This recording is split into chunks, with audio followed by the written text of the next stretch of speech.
So I've been training dogs now for 5 years. And every time a new client approaches me, I ask them a series of questions. And a question I ask every time is, has this dog been trained before? And a lot of times, the client will tell me, yes, this dog has indeed been trained. But then they'll proceed to tell me that he knows how to shake hands, he knows how to roll over, he knows how to sit if I have the treats in my hand, and other tricks like this. And that becomes the topic of today's video, which is that can we really call these tricks training? Because oftentimes when we think about training a dog, it really comes down to, ooh, what can I do with my dog that other people can see? And that's and my case is that that's not really training. It could be, it could definitely be part of your training regimen, but when you train a dog, you need to have a certain kind of vision and a purpose behind where that training is going. For instance, what we do here at LK9A is we train pet dogs, right? That's basically our goal. We want this dog to be a good pet, a good canine house companion, and a family member. And for that to happen, they need to be calm, attentive, and polite. They need to come when they are called. They need to be generally well mannered. They need to understand house rules. They need to understand not to be impulsive.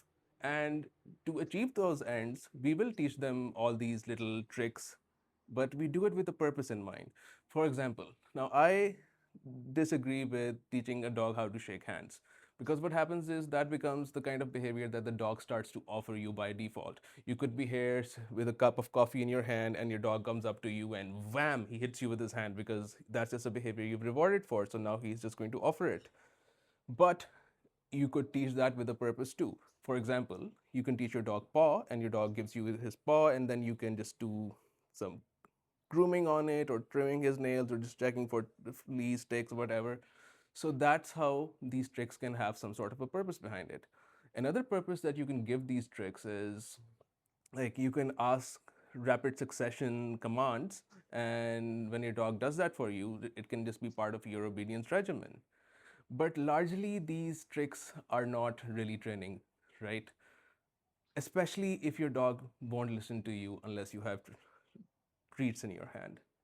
Now, that's a whole another topic I would like to get into. I might in the next video, but the thing is, if your dog is only listening to you because you have treats, you're essentially bribing your dog into listening. A proper way to do this is that you teach a marker and you use that marker to reinforce the behavior that's going to happen at the end of it. For example, if I tell my dog sit and he sits down, I mark with yes, and yes predicts a reward and he gets the reward for it. Now, next time I ask him to sit, he's going to be doing it just to hit the yes marker because he knows the reward's coming. So food becomes secondary after a little while.